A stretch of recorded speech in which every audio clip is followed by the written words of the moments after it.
folks, it's time to panic. Supply chain, food shortages, they're getting worse every day. And now suppliers say they're starting to have real trouble getting beer and wine to stores around the country. Meat could be next. We're going to be a bunch of teetotaling vegans by Christmas. The problem, they say, is a lack of packaging. Without styrofoam containers and paper labels, food and beverage companies, they're not shipping their products. No beer labels, no beer, no styrofoam, no steak. So what is the Biden administration doing about all of this? And what will you miss the most when there's nothing left to buy?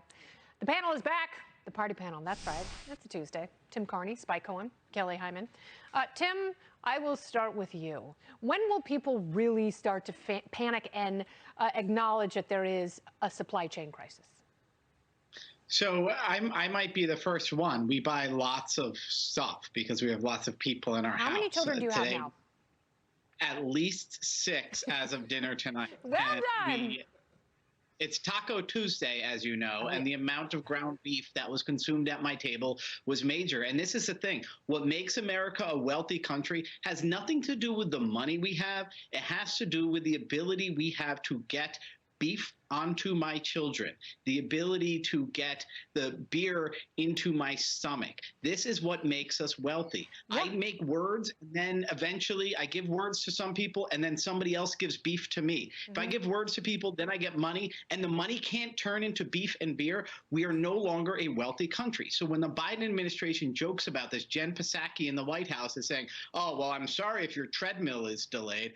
It's not just treadmill. I don't do treadmill. I don't exercise. I chase kids around the house and I try to feed them. It's the beef and the beer that I'm missing. We're no longer a wealthy country if we can't get those. You are absolutely right. And that is what set us apart from the communists, Spike. We used to have relatives come over from Romania and they would just stand and stare at all the potato chips. They couldn't believe the proliferation of choices we have.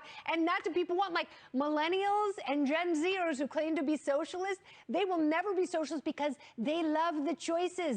They love having to choose between Lyft and Uber, between Uber Eats and DoorDash and Seamless. That's what sets us apart, but we won't have that because people like Jen Psaki don't take it seriously and say, well, I guess you're just going to have to do without for a little while. Guess you can't have an LOL doll. That's me.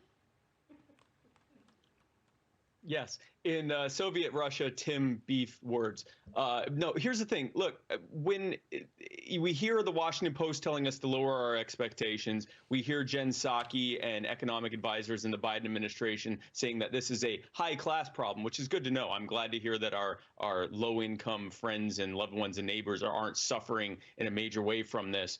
This is what happens when governments here and across the world have been playing red light, green light with the economy for the better part of 2 years now, shutting things down and opening them at will. It's sort of like that scene in Squid Game where, you know, if anyone's still moving when the doll turns around, they die. That's what is happening right now with the economy. And as a result of that, you know, it turns out you can't just pull levers all day long, and that doesn't result in disruptions in the supply chain, in employment and labor, in everything.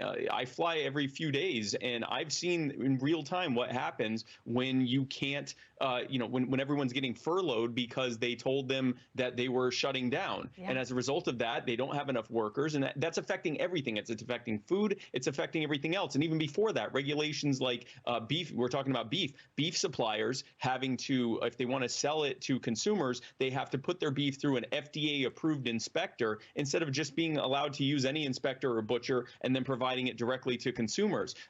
All of these things are disruptions in the supply chain. And again, it's perfect proof of what happens when central planners try to control something. And they can't possibly know all the different inputs to be able to do it the right way. It is the central planning that is the Achilles heel of the international economy. And I tell you, I only eat bison that I strangle with my bare hands.